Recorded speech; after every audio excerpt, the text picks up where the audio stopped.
Hello everyone, my name is Payal Shoshankar Patil. Today's date is 13 September 2024 and my topic name is Memory Allocation in Java. Java uses the Java Virtual Machine JVM to manage memory, which is divided into several regions for the efficient memory management.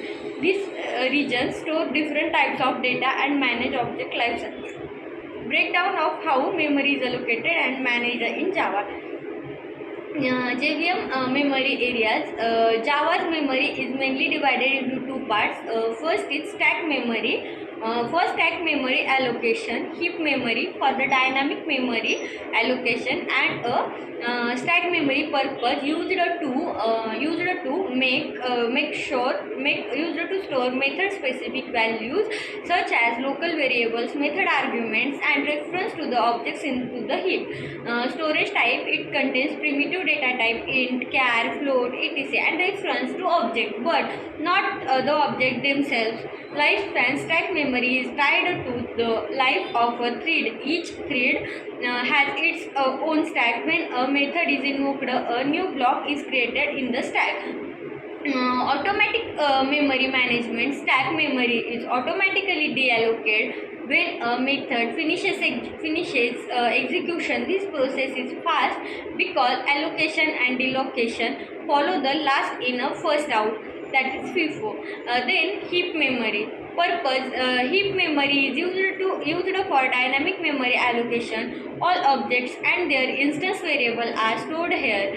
Storage type, objects created using the new keywords are stored here regardless of the scope in which they are created. Lifespan, object in the heap remain in the memory as long as they are referenced by the application. Once they are no longer referenced, they become eligible for garbage collection. Then managed by the garbage collection. Java's garbage collector automatically reclines memory from objects that are no longer in use, preventing memory leaks. The timing of garbage collection is not deterministic. Heap memory structure. The heap is further divided into distinct regions to efficiently manage objects life cycle. Then young generation purpose stores short-lived objects that are created and destroyed quickly. Divisions. The young generation is the further divided into hidden space where new objects are created. Most objects die here quickly. Survivor space. S0 and S1 object that survive a garbage collection cycle after a few cycles. Surviving objects are moved to the old generation. Then old generation turned generation purpose stores long-lived object of an object survives several garbage collection cycles. In the young generation, it is moved here. Then garbage collection measure. Garbage collection events often called full GC happen less frequently here because it contains long-lived objects. Then the permanent generation metaspace in newer versions of Java. Purpose of this object stores metadata including class definitions and method objects and constant. In Java 8 and beyond, the permanent generation was replaced with the metaspace, which is dynamically expanded based on the need for the metadata. Memory allocation process. When an object is created, whenever an object is instantiated using the new keyword, memory is allocated on the heap. A reference to that object is stored in the stack memory.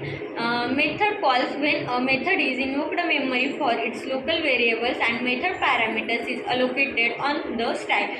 If these local variables are objects, only their reference are stored in the stack while the actual objects reside in the heap. Then the garbage collection.